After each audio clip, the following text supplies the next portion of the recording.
Good evening, Zimbabwe. Welcome to Livetalk Diaspora Forum, where we discuss issues affecting Zimbabweans in the diaspora. We are coming to you live from Studio 7 at the Voice of America in Washington, D.C. this Wednesday, January 18, 2023.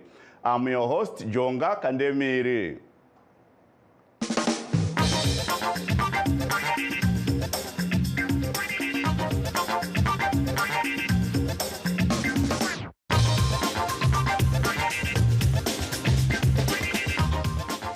Tonight we are talking about what is happening in South Africa, where Operation Dudola members are threatening to camp outside schools across Gauteng province to prevent undocumented foreign children and teachers from attending school. Last week, the group evicted at least 22 blind Zimbabwean nationals and their families, together with hordes of other foreign nationals from a building in Johannesburg, forcing them to scavenge for food, clothing, and other basics while their children missed school. Patriotic Alliance Party President Gayton Mackenzie took to Facebook to call for the children of foreign nationals to be refused entry to South African schools, saying if the Department of Education fails to do that, they will do it themselves. However, the Department of Education insists that no children should be expelled from schools under any circumstances, even if their Zimbabwe exemption permits or those of their parents are terminated come June 30. Most schools opened last week in South Africa, but parents have questioned how their primary and high school children will remain alone in South Africa if the parents are ordered to leave the country. Those in grade 12 also face a precarious situation, as they could find themselves heading to Zimbabwe 6 months before their final matric exams. Ongu vadiwa vateereri, tinokugamuchirai nemufaro muchirongwa chedu chatinotarisa zviri kusangana nevana veZimbabwe vari kunze kwenyika. Nhasi tiri kutarisa nyaya yechikwata cheOperation Dudola chemuSouth Africa pamwe nebato rePatriotic Alliance, avo vari kuti vacharambidza vana vekune dzimwe nyika vari muSouth Africa kupinda muzvikoro. Takaona svondo rapera chikwata cheOperation Dudola chichinzi chakatogarira kune zvimwe zvikoro chichivharira kuti vana nevarayiridzi vanenge vasina magwaro ekuvabvumidza kugara munyika iyi vange vasingapinde imomo muzvikoro, zvichireva kuti vana vanga vasingakwanise kunge vachipinda muzvikoro musi wavhurwa zvikoro. Uye chikwata ichi chakatoimbisa kuti chichagarira muzvikoro zvose zviri mudunhu reGauteng chichirambidza vana nevarayiridzi vasina magwaro kupinda muzvikoro. Iro svondo rapera takaona zvakare chikwata ichochi chichidzinga zvizvarwa zvekune dzimwe nyika zvinosanganisira zvekuZimbabwe zvisingaoni zvaigara pane chimwe chivakwa muJohannesburg, izvo zvakakanganisa vana dzidzo yavo uye kushayisa vabereki vavo chikafu nezvekupfeka nepekugara pakanaka. Ukuwo mutungamiri webato rinopikisa muSouth Africa rePatriotic Alliance vaGayton Mackenzie vakanyorawo padandemutande reFacebook vachikurudzira kuti vana vane vabereki vekunze kweSouth Africa varambidzwe kunge vachipinda muzvikoro. Izvi zviri kuuyawo panguva iyo bazi redzidzo munyika iyi rakazivisa kuti hapana mwana anodzingwa chikoro kunyange hazvo magwaro ake kana evabereki vake eZimbabwe exemption permit akaguma kushanda mukupera kwachikumi wegore rino. VaTerence Kala, vanove mutevedzeri wemukuru mubazi redzidzo, vakaudza vatori venhau svondo rapera kuti nyangwe zvodii hapana mwana anofanirwa kunge achirambidzwa kuwana dzidzo. Totarisa kuti nhasi tinaani vadare vedu kuti tinge tichikurukura nezvenyaya iyi. To help us discuss this issue, we now have Mufundisi Richard Moyo, who is a Zimbabwean community leader based in South Africa. Mufundisi Moyo, tokugamuchirai kuchirongwa chedu.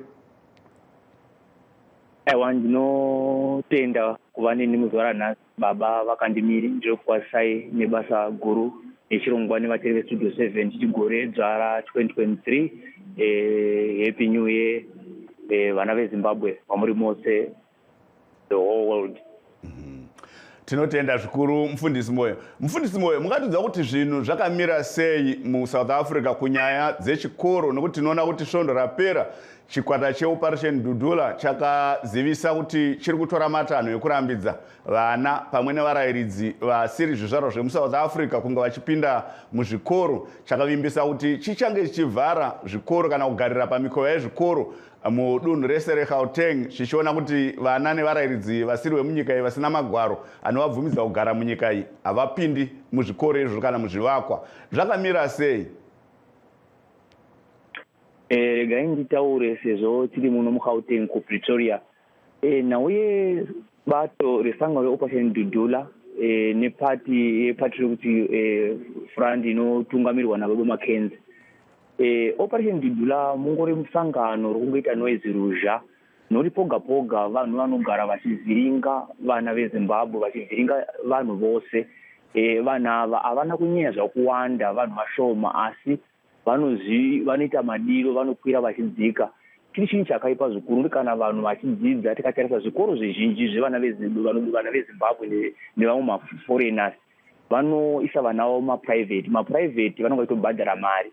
Saka operation dudula ipati iyai musangano uya unoda wakafana nemusangano wematerrorist akafana na ICC. Saka kuita kwavo chiitiko chinotambudza uye futi chinorwadza. Kati tichitarisa sevafundisi chinorwadziwa zvikuru nekuti kufamba kwevanhu pasi penyika dzose hazvina kutanga isu vana veZimbabwe. Tikatarisa mageneration mushoko raJehovha Mwari, vanhu vanokodzerwa kana vachinge vatambudzika vaende kune dzimwe nyika. Chero iye Jesu Kristu mwanakomana waMwari wakauya muno muAfrica kuIjipiti, vaIsraeri vakabvawo kuKenani vakauya futi kuno kuIjipiti ine kuti vatsvage kurarama. Saka tichiona musangano yakafanana operation dudula naMackenzie vane nzara yeutungamiriri vachitaura zvakafanana nezvinhu zvino zvinotitambudza, asi tinoziva kuti zvinhu zvinowanika pasi penyika. Tiri mushoko raMwari tinoverenga vari kuvatungamiriri vakanga vachidaro vaidzinyirira, vaiuraya, vakanga vafanana namambo Herudha, vakafanana namambo Faro. Asi tinoona kuti bazi redzidzo muSouth Africa riri kuvimbisa vabereki nevadzidzi kuti aiwa mutemo haurambidzi mwana kunge achirambidzwa kupinda muchikoro. Unoti chero mwana kunyanga asina mapepa anofanira kunge achiwana dzidzo. Zvii zviri kuitwawo nehurumende kusimbisa mutemo iwoyo muzvikoro? Sekutara kwamuri kuita zvatinozva kuti law inotaura kudero kuti munhu wese nyika ine South Africa inoti munhu wese ane kodzero yekudzidza, anokodzero yekuita zvaanoda mukati menyika yandota chinzi Republic of South Africa. Vari kuzama kutaura, kuzama kuvaonesa, asi nenyaya yekuti vanhu ava vanhu vaya vasingateereri mitemo, vasingateereri kuti vanongoita zvose zvavanoda. Tichibva munyika ine South Africa vanhu vaya vane freedom yakanyanyisa zvokuti vanogona kupisa chiri zvivakwa zvakakosha, vanogona kupinda pazvo makaona pagore riya vakakanya kurara kwaZulu-Natal neGauteng vachiluta. Saka vanhu vemunomu vanhu vasina brain. Handizive kuti mungada kuti mumbotsanangura here zvataka tichikurukura izvi nerurimi rweZulu kana Ndebele, mufundisi Moyo? Ngiyathokoza khulu nami ngithi ngikhulume into ngiyikhulumayo mangikhuluma ngendaba ye-operation dudula nephathi yephathi yofanzile yayidoswa phambili ngubaba uMackenzie. Ihlanganiso ye-operation dudula inoba ihlangano ifana nehlangano yama-terrorist, ihlangano leya yama-ICC yokuthi bathanda ukubuka, bathanda ukuyenza izinto ngendlela abafuna ngayo, mara into leyo bayenzayo into embi khulu kwamambala. Even masiyibheka njengabafundisi sizohlungu khulu ngendlela ukuthi hayi ukuhamba kwabaphalali akuzange kuthome ngathi. Wonke umuntu, amazwe wonke phasini mazombe anama-foreigner, even emandulo, even masafunda iBhayibheli, even uJesu Kristu ngokwakhe, even aboMosi basuka ngale bakuya eIjipiti ngesikhathi sendlala, bazalelwa lana, baphilela lana, mara bagcina basogolisa. So indaba yaphasini ayisindaba yokuthi lo velaphi. Even masibona umudosi phambili wephathi ubaba Mackenzie uhlala ngale eNorthern Cape, into ayikhulumayo siyambona umudosi phambili wafana nobaba uHemeni Mashaba ngesikhathi sakhe, uba yenza ngesikhathi sakhe lo baba umuntu loya ufuna kubukwa unendlala yamandla ukuthi mhlambe manga yenza lokho mhlambe ngizothatha amaphesenti amancane. So into efana ayisinto sijabulelayo sazi ukuthi ilizwe leli South Africa linikeza wonke igunya ukuthi wonke umuntu fonke athole ifundo mara masikhuluma masitsheja sazi ukuthi abantu belizwe leli ngabantu laba bangakhona ukulawuleka vele ifreedom ikhona ma abantu balana abakhona ukulawuleka uyabona bangena ezikolo bachisa izibhedlela izini zakhiwo kuphina babhidliza nentolo bathathela abantu izinto. So into efana ayisinto sijabulelayo sonke abantu sihlale ngokuzwana ngenxa yokuthi uhamba kwethu njengabantu baseZimbabwe or njengomuntu wonke ophasini hayi ukuthi uthomathina even iBhayibheli liyatsho ukuthi ma umuntu asogola anendlala uyafana nenyoni iyasuka lapha ayangale ayofuna ukudla. So that's why sibona izinto zenziwa lana kulizwe leli even nomuntu osiphambili lelizwe uyazama kubatshela indiyeko ishothi niyenze sona mara abantu balana ngokwabo abalaleli even mathinde ihlangane operate dudula abantu bayisiwa basabantu baninka ngakho mara inoba group encancane abafikina ku 2% mara kaliningi ma bakhuluma into ungathi iyaduma umhlabeni wonke jikelele. Ngiyathokoza. Siyabonga baba. Thank you so much. That's Mufundisi Richard Moyo, who is a community leader in South Africa. He's from Zimbabwe, and he was explaining what the group Operation Dudula is doing, and he equates it to a lawless group, just like the ISIS groups that are putting the laws into their own hands and doing whatever they like. But the question is, why is the government of South Africa not taking action against Operation Dudula? I think that remains to be answered by the authorities, because if they know that this is a lawless group and is doing this illegally, then the law should take its course. Ndodzoka kwamuri Mufundisi Moyo, tiri kuona kuti magwaro ari kupera kushanda muna Juni, kupera kwa Juni, zvichireva kuti kana pasina chashanduka vabereki vevana vari muzvikoro ivava vanenge vakufanira kunge vachidzokera kumusha, asi hurumende iri kuti hapana mwana anofanira kunge achishaishwa chikoro nekuti haana magwaro, zvichireva kuti mwana anogona kusara achidzidza. Munoti ine danho iroro? Ya baba wakandimiri nawe yakafana iyoyo I make sense. Chada kuti kuti vana veZimbabwe vose vakaterera pasino rose pachirongwa chino Studio 7 hongu magwaro ari kupera muna June, asada kuti vaudze ngatisapera tariro, ngatirambe chinamata nokuti patasvika apa tafana nenguva yaMozisi akalidha vana veIsraeri vasvika pagungwa kuti vavambuke nekuti vakautanga kupopota kuti asi Mwari vanoziva. Now ipo ndeyekuti hazvigoneki kuti vabereki vaende kumusha vasiye vana munomu. Zvakafana nenhau dzatinogara tichiona paungano kana parufu paipa kuti munhu anoti vana zvavasara vavanheri handichavasapota ndizovadai asi kana zvinge zvapfuura pavanovatsengeta. Saka nhaya iripo ndeyekuti hazvikwanisiki kuti vabereki vaende kumusha nekuti magara aita vana veZimbabwe munomu, vana vakawanda vanogara mumalokesheni akasiyana siyana, vanenge vachida transport ina chikoro every vhiki, vanoda futi rendi, vanoda futi zvechikafu, vanoda zvose izvozvo uye futi kubhadharwa rendi. Saka ndiani anogona kuzovaitira zvakafanira? Saka kuita kwegovernment kwavari kufunga nako akubatsiri china, hakuna musoro, hakuna futi sense. Asi zvinoratidza kuti kutaura kwavo vachiti vana iva pati vadzidze, zvinoratidza kuti pane humwe urongwa hungagona kuita kana kuti pachagona kuwedzerwa, nekuti ndo pane tarisiro yedu, ifu ndo patiri kunyengeterera kudai Mwari vokudenga vakanzora vanhu vavo sekunzwira kavakaitawo vana vaIsraeri, sekunzwira kavakaita vaSamaria pavaitambudzwa nevaMidhiani, sekunzwira kavakaita panguva yemuprofita Elisha, vanhu vasina chekudya vashungurudzika panguva, asi Jehovha vakauya nezano vachitaura nekuti upfu hwakatsetseka uchatengeswa ne200 kunyange vanhu vakazviramba, asi Mwari kudenga akaita varume vakanga vane maperembudzi musango. Ndinotenda Mufundisi, rambai muri parunhare. Titore muteereri wedu wekutanga, tina mukoma Love Moyo. Mukoma Love Moyo makadi? Iri makadi. Muri kupi mukoma Moyo? Ndiri ku Pretoria kuMamelodi. Pretoria Mamelodi. Yes. Nyaya yatiri kukurukura mainzwa iyi, tinotenda tichikukorokotidzai kuti ndimi maitawo zvakare muteereri wedu wekutanga kupinda muchirongwa. Tipeiwo tinzwe pfungwa dzenyu pamusoro penyaya yatiri kukurukura. mapepa nawo yezvenhau dzemapemiti nhau dzemapemiti dziri kutitemesa musoro isi tiri muno muSouth Africa muno, nokuti izvezvi mukatarira chero muzvipatara chiyambo tiri kupromisa kuti tisapinda mukunge tisina mapepa iwawo. Vakomana veoperation Dudula vari kuuya vachitivhiringidza vachiita zvezvavari kuita, especially madzimai avo ane pamuviri avo vari kushungurudza muzvipatara noda kwokushaya mapepa iwawo, zvokuti hatizivi kuti kusvika muna June tichange tiri papi. Asi tichiona bazi redzidzo muSouth Africa, Department of Education, iri kuvimbisa kuti hakuna mwana anozotariswa kuenda kuchikoro nekuti haana mapepa.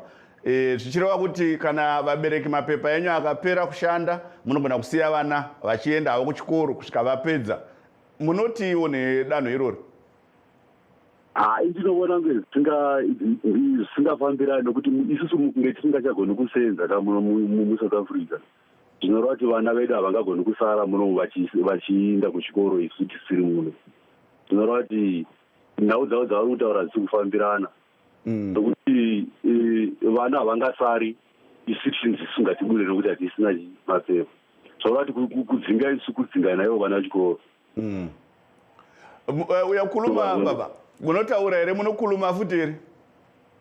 Ndinotaura zvinokuluma. Ukulumani baba, pindurai tinzwe mubvunzo iwoyo watabvunza nyaya yatakurukura.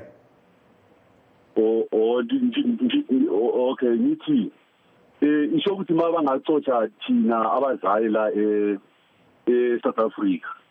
Ngineqiniso ukuthi nabantwana bethu bazobatsocha nabantwana bethu ngoba angeke sishiye abantwana bethu la eSouth Africa. Kufanele sihambe nabo abasitshocha la. Isho ukuthi ukutshocha thina abazali batsoche nabantwana bethu. Yes, then Mr. Moyo, I wanted to know whether you are free to remain on our show. What? Makasununga here kuramba yenyu muri pachirongwa izvozvi kana makasununga tinogona kunge tichishovha riri nemi tichikurukura. All right. Okay. Saka bata zvenyu. Thank you, gentlemen, for joining us tonight. We really appreciate your input. Let's take a short break. Please don't go away. And Mufundisi Moyo, please also aikona kuenda, don't go away. Nokuti tinoda kutinge tichiramba tichikurukura nyaya iyoyi pamwe chete na mukoma Love Moyo vari muPretoria, nokuti tiri kuona kuti nhasi Pretoria yakabaka. Mufundisi Moyo ndeve muPretoria, vaLove Moyo ndeve muPretoria. So please don't go away. And you listeners and viewers, remember that we are talking about what is happening in South Africa. Please don't go away. In times of change, when the world seems uncertain and what we hear doesn't reflect what we see, we seek the truth. When we are told only part of the story, we lose trust. In moments of crisis, our dreams, hopes, and wishes for a better tomorrow depends on a free press. At Voice of America, we bring you the stories that people take risks to see. We connect the world and unite it with truth. At Voice of America, we show you the whole picture.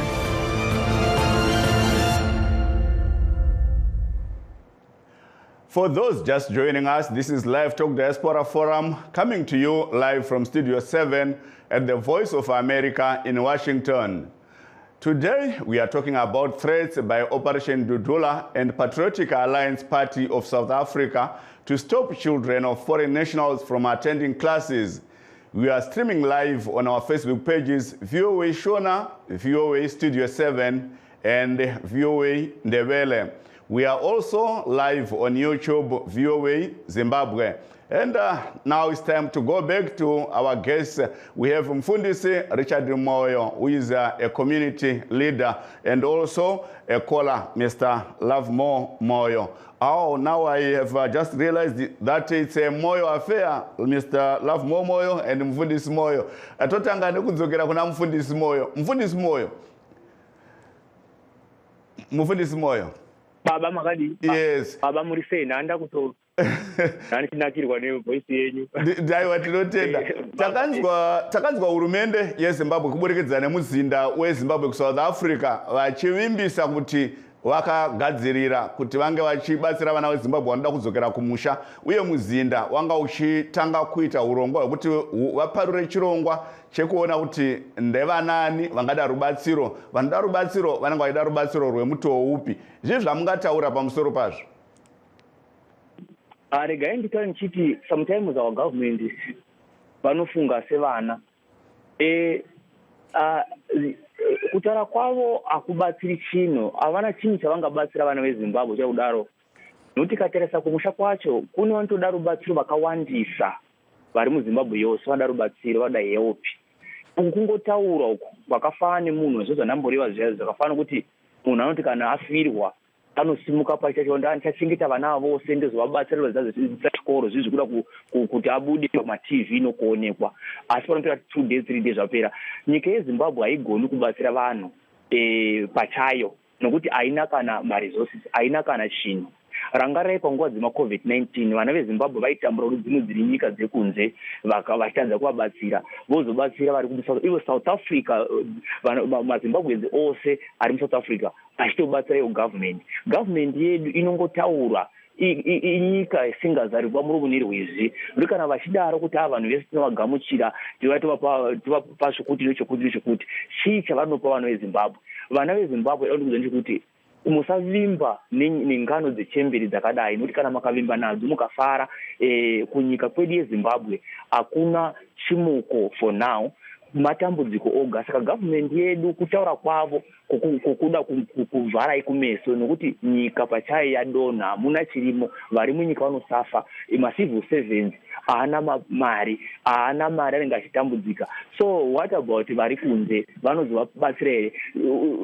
Government yedu igovernment iya isina basa. Rangarai kuti vemapermits ivavava ari kupera muna 2020 uguru rakapera vaibhadhara mapassport pamunhu umwe $318, but kutanga gore riri rapera iri anga kunzi 120, kuti vanhu vemapermits vaibirwa mukati menyika yeZimbabwe. Dai vaitanga kudzosera mari yevanhu vakapiwa mapermits ne$300 yaipesa yosvika kuma400 kuma$500. Thank you so much Mfundisi. Regai tinzwe kuna vaLovemore Moyo. VaMoyo, muchiripo kaparunare? Iripo. Ndoda kuti mundipindurire nokuti ini ndevele yangu handizonyatsotsetsenura zvandenge ndichida kutaura. Ndofunga inobva yawandisa nguva imwe chete yobva yada kubuda yese one time. Saka ndiri kukumbira kuti mubvunzo wangu mupindure nendevele kuti takanzwa hurumende ichitaura kuburikidza neembassy muSouth Africa kuti vakagadzirira kubatsira vanodawo kudzokera kuZimbabwe. Uye embassy iri kuita kugadzirira audit yekuti vaone kuti vangani vanoda kudzokera kumusha vanoda kubatsirwa nemutoo upi. Mungandibatsirawo kutsanangura izvozvo mhinduro yenyu nendevele pamusoro peshoko iroro? Mina ngibona ngathi ukukhuluma kwabo lokhu ukukhuluma just komuntu loyo afuna ukuthi abantu babona ngathi umuntu lo uyenza into yengcono.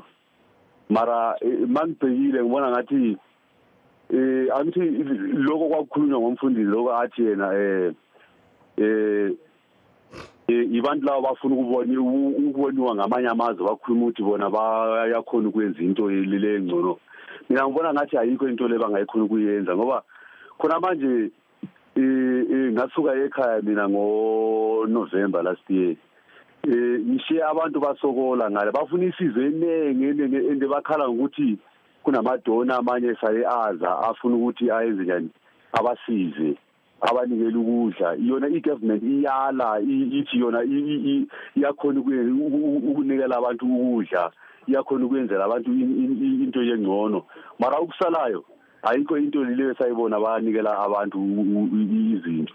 So into le bayikhulumayo la ukuthi bafuna ukusiza abantu laba la eSouth Africa ubona ngathi ukukhuluma nje kuzophelela nje ukukhuluma ngoba bayenzela ukuthi babangakhulumi into le bayikhulumayo abantu babona ngathi abantu bangcono then bakwazi ukuthola amavoti.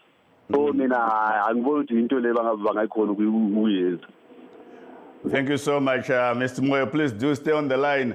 That's Mr. Love Momoyo, who is in Pretoria. He says he does not think that the government will deliver. And he says it's part of the campaign gimmick because of the coming elections.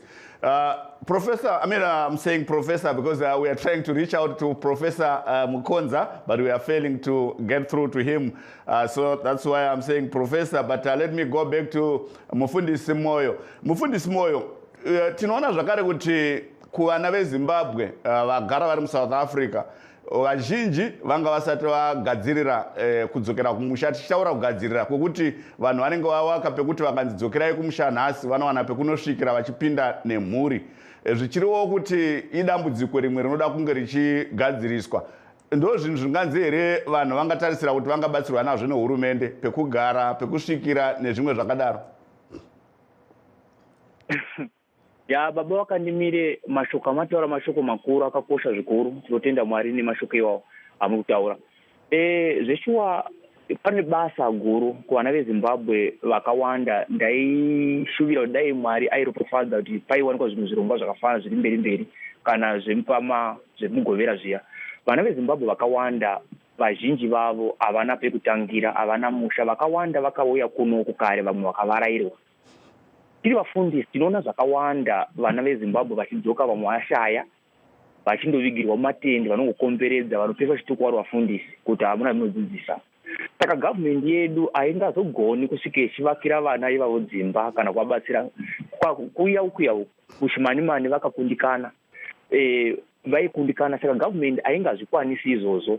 Saka ida kuti ndiyambire vana veZimbabwe panguva iyoyo yapera chigona takaitaura dai maikwanisawo kuvaka kana ka1 rumu zvako, nokuti zvinhu zvinorema nhasi uno zvinorwadza kuti makudzoka kumba hamuna pekusvikira, zvinoita kuti vanhu vazopesana kana kuti vazorambana nenhau iyoyo. Saka vana veZimbabwe vakateerera ndinoda kuyambirai zvikuru kuti musanakirwa dzimotokari hongu. Tonaona vane dzimota dzakanaka dzakawanda, munogara mimba dzakanaka muri kuroja, but zvose izvozvo kana zvichinge zvadai zamaiwo kundovaka padiki chere 1 rumu zvayo, nokuti zvinhu zvinozonyadzisa maakudzoka musina chino, maakudzoka musina pamakabata, kana kuti mudzimai anenge akusara iye baba musi mumashaya. Saka zvada kuti ndikuyambirei, regai kuvimba negavhmendi yedu. Rikana makavimba negavhmendi muchabatsirwa kumusha kunotoda vakawanda vada rubatsiro kuzvipatara, vanhu vari kushayiwa mishonga, vanhu vari kushayiwa madhokuta, vakushayiwa zvakawanda-wanda. Saka gavhmendi yedu yeZimbabwe pachayo yakaremerwa, yakasenga overload yakatosenga mutoro mukuru varikuda kukusao. Saka haingakwanisi kubatsira vanhu veZimbabwe kuti chakuvakirai dzimba mukasazvifungira kana kuzvichenjerera nemangwana munochema ndimi zvichaita chishore. Saka vanhu veZimbabwe vakai pamunogona kana ka1 rumu zvako, nokuti zvinhu zvakaoma, hazvisi nyore. Semendi zvayo munongokora kuti munongotsvaga-tsvaga mukatenga mazenge 5 novaka 1 room. Thank you so much mufundisi, rambai muripo. Mr. Moyo, Mr. Love Moyo, your last word. Ishoko ripi ramungasiyira vateereri pane ino nguva tichitarisa iro dambudziko rekuti vana vari muzvikoro, mazepu akusvika pakupera, vabereki votora danho ripi hurumende iri kuti munogona kusiya vana vachidzidza? Zvii zvingaitwa, zvii zvamungataurira vateereri in Sindebele? Ndinogona sokuti vabereki vane vana vari munomu muSouth Africa, iniseni mwana wangu ndakatomindira kumusha muna December, ndikati anopinda chikoro ukoko. Sokuti vanhu vakabata mashoko anotaurwa nehurumende vakamaisa maoko vakati ashwa zvokwadi hurumende ichatibatsira, vana vedu vachadai zvokwadi, vanhu vachasvika kumusha, especially pavana vari kupinda muno muSouth Africa. Ndikuona pane vana vakawanda izvizvi vari kukonwa kana kutaura chishona chaicho, vari kukona kutaura zvinhu zvokumusha uko, vari kukonewa. Vabereki vacho futi vava nemakore nemakore kumusha havana kwavakavaka, zvinoreva kuti vakadzimba munomu vana nguva dzava dzapera vamoyo. Thank you so much to Mr. Love Moyo. And we also heard from Mufundisi Richard Moyo. It was a Moyo affair. And not forgetting you listeners and viewers out there, this is